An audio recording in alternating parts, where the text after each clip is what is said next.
Hello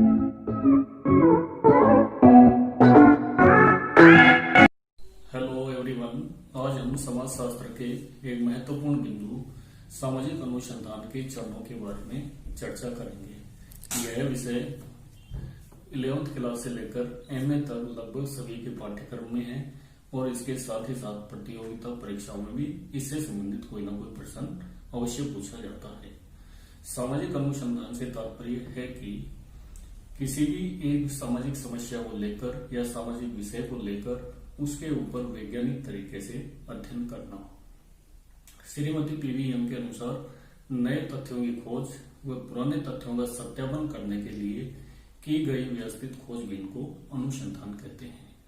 हम समाज शास्त्र के विद्यार्थी होने के नाते कि किसी भी सामाजिक समस्या को लेकर उस पर जो अध्ययन करते हैं, जो निष्कर्ष निकालते हैं, जो खोज करते हैं या जो आविष्कार करते हैं, उसे सामाजिक अनुसंधान कहते हैं। सामाजिक अनुसंधान के चरणों से तात्पर्य है कि हम अपना अनुसंधान कार्य कहाँ से प्रारंभ करें और कहाँ पर उसका अंत करना है या किन किन चरणों से होकर हमें गुजरना है, उसे सामाजिक अनुसंधान के चरण कहते हैं।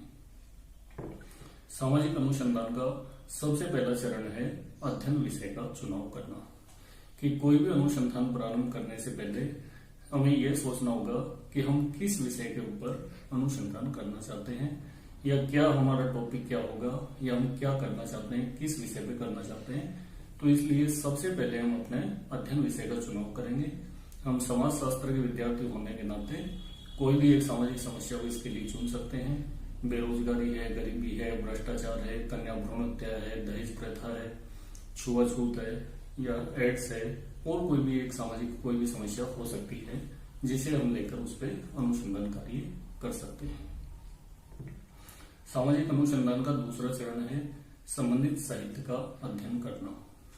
कि अब हमारा विषय का हमने चुनाव कर लिया, जो भी हमारा विषय है, टॉपिक है, अब हमारा दूसरा कार्य प्रारंभ होता है कि उस विषय के ऊपर अभी तक कितना कार्य हो चुका है, किन किन लोगों ने क्या कार्य किया है, किन किन पहलुओं का अध्ययन हो चुका है, कौन से पहलू उससे संबंधित छूट गए हैं। इसके लिए हम इंटरनेट की मदद ले सकते हैं, पुस्तकालय में जाके जो भी संबंधित पुस्तकें हैं उनका अध्ययन कर सकते हैं। उससे हमें पता लग जाएगा कि उस विषय से संबंधित अभी तक कितना अध्ययन कार्य हो चुका है।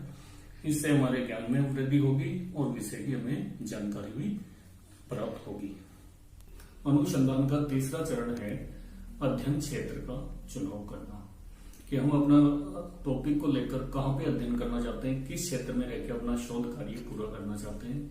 क्योंकि हमारे पास इतने संसाधन नहीं है, इतना समय नहीं है, इतना धन नहीं है कि हम पूरे देश के ऊपर अध्ययन कर सकें, पूरे राज्य के ऊपर अध्ययन कर सकें। तो इसके लिए हमें पर्टिकुलर किसी क्षेत्र का चुनाव करना होगा। इसके लिए कोई भी एक जिला भी हो सकता है, कोई एक तहसील भी हो सकती है, एक पंचायत समिति भी हो सकती है। कम से कम वहां पे 500-700 उत्तरदाता हमारे मौजूद हों। अनुसंधान का चौथा चरण है उत्तरदाताओं का चुनाव करना। कि जैसा हमारा अध्ययन विषय होगा, उत्तरदाता भी हमारे वैसे ही होंगे। यदि हमारा अध्ययन का विषय दहेज प्रथा है तो हमारे उत्तरदाता होंगे दहेज से पीड़ित महिलाएं। यदि हमारा अध्ययन का विषय बेरोजगारी है तो जो भी बेरोजगार युवा युवती हैं वो हमारे उत्तरदाता होंगे। तो जिस क्षेत्र में हम रह के अध्ययन कार्य करना चाहते हैं उस क्षेत्र में हमें ये देखना होगा कि हमारे उत्तरदाताओं की संख्या कितनी है। यदि उत्तरदाताओं की संख्या सीमित है तो हम संगणना विधि के माध्यम से सभी उत्तरदाताओं से संपर्क कर सकते हैं। यदि हमारे अध्ययन क्षेत्र में उत्तरदाताओं की संख्या अधिक है तो हम निदर्शन विधि के माध्यम से उत्तरदाताओं को शॉर्टलिस्ट कर सकते हैं या सीमित कर सकते हैं। निदर्शन को सैंपलिंग भी कहते हैं। सैंपलिंग के माध्यम से एक विस्तृत समूह को सीमित मात्रा में चुन लिया जाता है। अनुसंधान का पांचवा चरण है अध्ययन विधियों का चुनाव करना। कि अध्ययन विधियां अनेक हैं। सूचनाओं को या प्राथमिक तथ्यों को प्राप्त करने के लिए अनेक विधियां हमारे यहाँ पे चलन में हैं। मुख्य रूप से 5 विधियां काम में ली जाती है: प्रश्नावली, अनुसूची, साक्षात्कार, अवलोकन और व्यक्तिगत अध्ययन पद्धति। सबसे पहला है प्रश्नावली। कि प्रश्नावली हम अपने अध्ययन विषय से संबंधित प्रश्नों की एक सूची बनाकर यदि उसे डाक के माध्यम से उत्तरदाता के पास भेज दें और उत्तरदाता उसे भरकर पुनः अध्ययनकर्ता के पास वापस भेज देता है, प्रश्नावली कहलाती है। आजकल ईमेल के माध्यम से भी, मेल वगैरह के माध्यम से भी प्रश्नावलियां भेजी जाती है। अनुसूची जो होती है वो भी एक प्रश्नों की सूची होती है अध्ययन विषय से संबंधित। उसे अध्ययनकर्ता स्वयं अध्ययन क्षेत्र में जाकर आमने सामने बैठकर भरते हैं। प्रश्नावली और अनुसूची में मुख्य अंतर यही है कि प्रश्नावली डाक के माध्यम से या मेल के माध्यम से भेजी जाती है, जबकि अनुसूची है वो आमने सामने बैठकर सवाल जवाब करके भरी जाती है। साक्षात्कार जो है आमने सामने बैठकर एक मौखिक वार्तालाप को साक्षात्कार कहते हैं।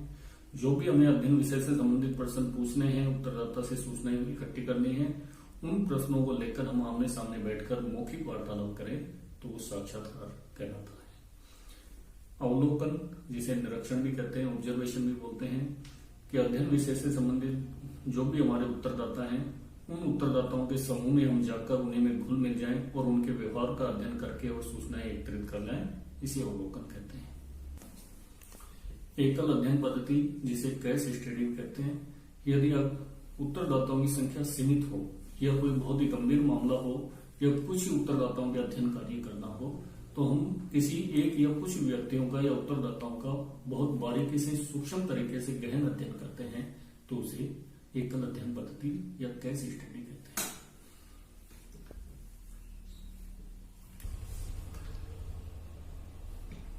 यहां तक का ये हमारा सारा अनुसंधान का प्रारंभिक तैयारी थी। घर या हमारे ऑफिस में बैठ के सारी तैयारी करने का अवसर था।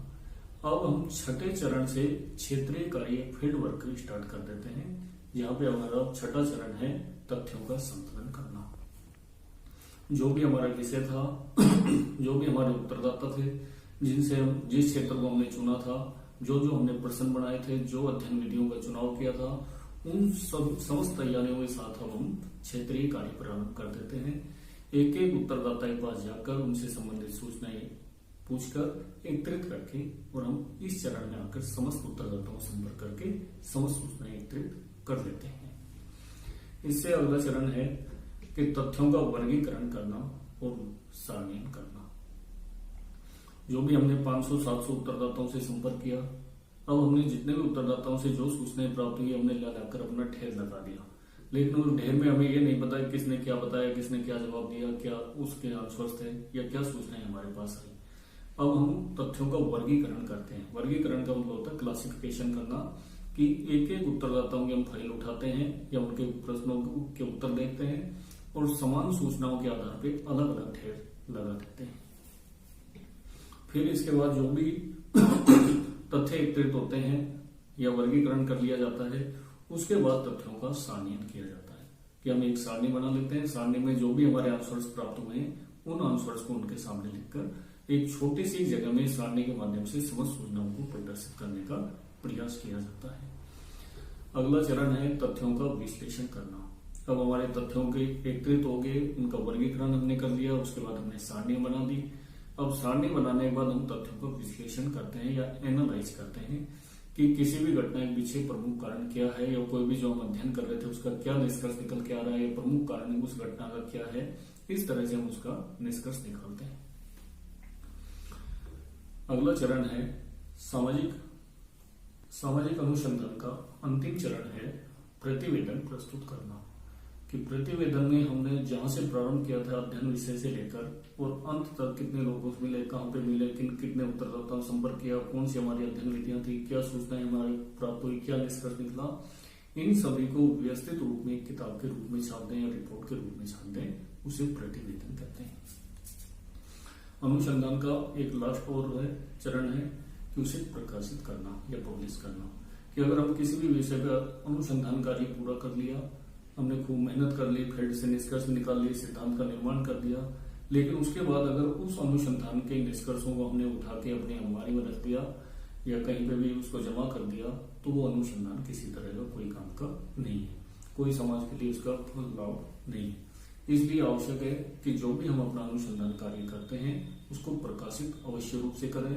इसे किसी भी हम सेमिनार में कर सकते हैं, बुक के रूप में कर सकते हैं, या कहीं पे भी ओरिएंटेशन प्रोग्राम में या कोई रिफ्रेशर प्रोग्राम्स कहीं पे भी होते हैं, वहां पे भी हम इसको प्रकाशित कर सकते हैं, जिससे कि जो कार्य भी हमने किया उसका लोगों को या समाज को लाभ मिल सके। क्योंकि अनुसंधान का सबसे प्रमुख उद्देश्य यही है कि जो भी हम शोध कार्य कर रहे हैं, अनुसंधान कर रहे हैं, उससे समाज को कोई ना कोई जानकारी मिले, कोई नई बात का पता लगे, या किसी भी तरह का समाज को लाभ हो सके या लाभ मिल सके।